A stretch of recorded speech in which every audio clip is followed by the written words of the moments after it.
Well, the countdown to the championship continues. It is that time of the show where we are going to make our predictions. We're going out on a ledge. Well, some of us are going out on a ledge to tell you what we think, who we think is going to win the big game between Auburn and Florida State behind us right here in the Rose Bowl. We are going to start with the sports director in Tallahassee, Brad. And I'm going on a very secure ledge because I'm going with the Florida State Seminoles. I want to be let back into the state after this thing's over Good with. Move. But Jameis Winston shines under the most pressure. We've seen it all season long. He's got to do it again. He's going to torch the Auburn secondary. Wow. I see Florida State putting up 41 points in this game.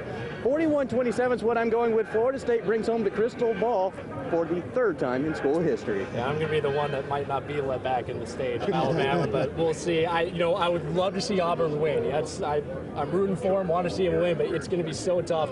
Jameis Winston, yeah, he's a tough quarterback, but when you have three NFL wide receivers that could go and play in the next level, that's a different matchup. You have three big guys like that. I think Florida State beats them 35-21. Mark, I picked against Florida State once this year. That was when we did a pregame show for Clemson, and I learned my lesson, I think, in that game. I'm taking the Noles tonight. I think 38-24 is going to be the final score. These are both two exceptionally great offensive teams. I think there are going to be points, but the difference is Florida State's defense. They have the top-ranked defense in the country that allows less than 11 points per game. I think that they're going to be able to get enough stops to keep Auburn from scoring as much as they do. So Florida State wins. And I think all of you guys should have learned your lesson over the past 7 years. An SEC team has won the national championship. I think the Auburn Tigers are going to make it 8 in a row for the SEC and 5 in a row for the state of Alabama. I'm picking the Auburn Tigers 34-28 War Eagle. So you'll be the one that's let back in the state of Alabama. That is correct. I probably won't be. It was so fun doing all this with you guys. I hope you enjoyed the show.